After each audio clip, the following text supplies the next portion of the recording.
Sawate discipuli and sawate omnes. Welcome again to another episode of Latin in Layman's, where we're doing something way different because I was talking about after watching a video with my last class here. We do a lot of medical terminology videos just to kind of bridge in all of the Latin and modernity and all that good stuff.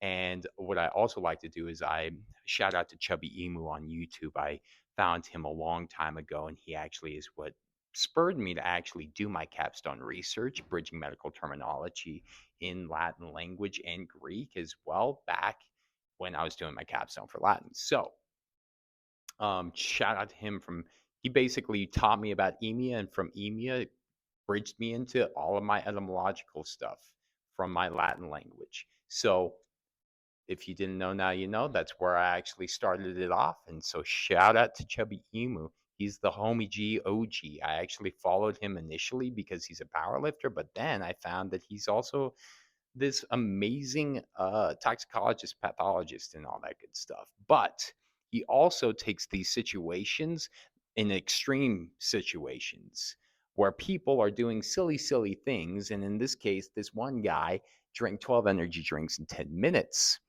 And this is really what happened to his organs, and aka his actual pancreas, because he ended up developing acute pancreatitis, which really isn't presenting a lot of the time unless you're an alcoholic showing up to the emergency room. So the first time we actually were introduced energy drinks were back in 2005, I believe, with Red Bull. I remember when kids were like selling energy drinks out of their locker rooms back in the day in high school and stuff like that, trying to make some money. I remember them doing that with all the vape juices as well and whatnot. But I don't think that we understand what the long-term effects are and or the really, really excessive uses are.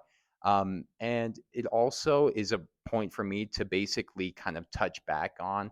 Uh, this is why I hate social media, is because all these people think that they can do all of these crazy things in order to garner attention. And yeah, it's what did Uncle Ben say? With great power comes great responsibility. And these people that you see on TikTok, I see like I never scroll TikTok. The other day I did it for just a little bit, and I saw a video of a guy.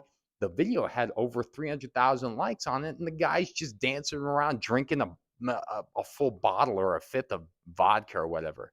It's like, is this really what you guys are going to put value in? Is this really what you're gonna? Is this because the more likes you give that, the more you're gonna be fed that kind of content? It's ridiculous. And then those people are getting that message, and they're like, you know what? I'm just gonna start putting out more garbage content, and then you guys are consuming just mush. You're consuming this mush, and it's all because these creators that are up at the top are being so irresponsible with their traction, and it really pisses me off. It really pisses me off. And I don't say pissing off because remember how I talked about in my first school that I taught out at here, I got a written reprimand for saying pissing off in a class. So I really try to, you guys know me, I've never cussed at all on my TikToks because I try to be very much like Switzerland on this bad boy. But that being said, I'm calling out to all those people out there. Like I was like the other day, like, it's just like I see these binge eating challenges and these like people like, oh, watch me just rip on my weed cart for like 10 minutes. It's like it, what's your purpose? Think about it. And while you think about it, because there is no purpose to what you're doing, so you better find a purpose, or else you're just putting garbage content content into the world, and you're imbuing masses with a bunch of unrealistic expectations on how to get successful, because then people glom onto these ideas, and then they do these things like this guy that was like, you know what, I've got 12 energy drinks, I'm going to film myself doing it in 10 minutes, and I'm going to get famous because of it. No, you're not. You're actually going to get acute pancreatitis, and you're never actually going to recover fully from it. So with that being said, and let's see how long that ramble bamble was. Half the time. Let's go. Okay. So let's talk about what, well, blood sugar responses because I thought that this was a very interesting topic to talk about with my students here.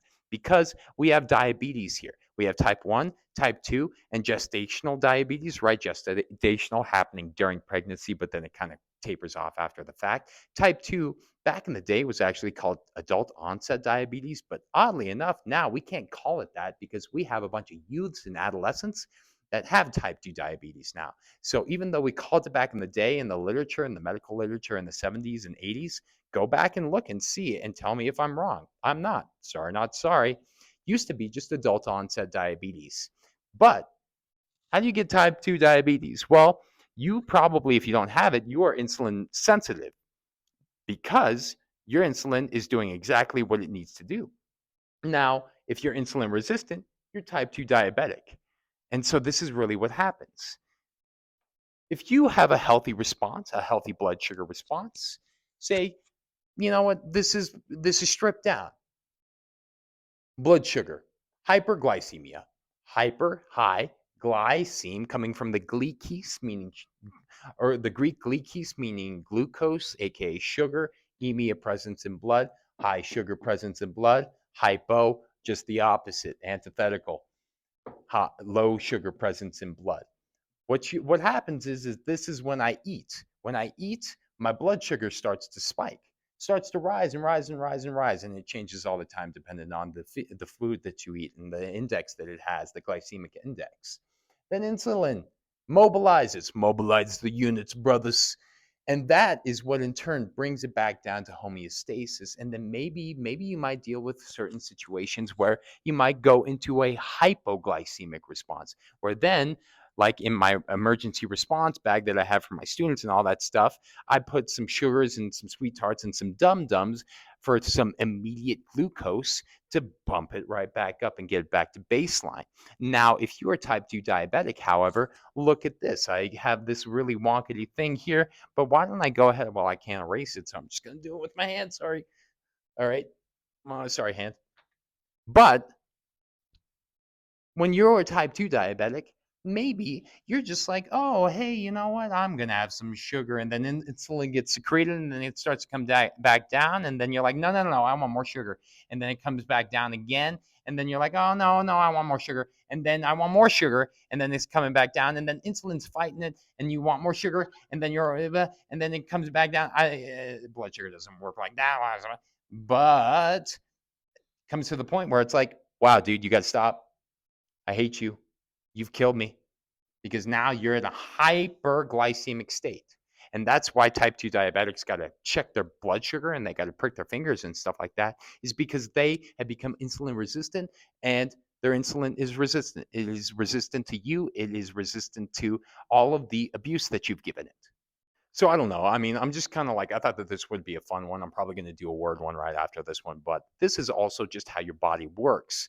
But you have to understand that you can lead yourself into type 2 diabetes through the abuse of excessive sugar consumption. All right. And how do you fix it?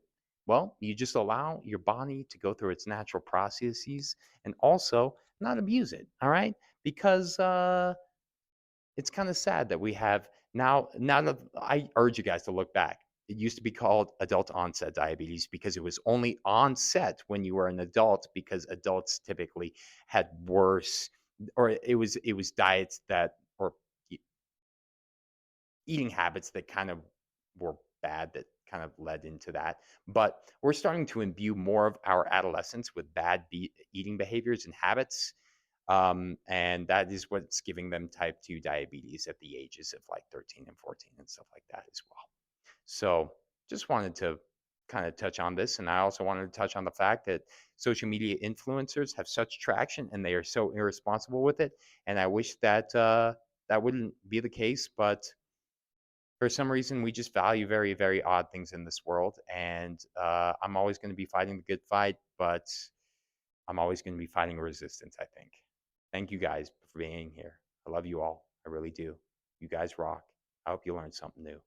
Tempus est discedere.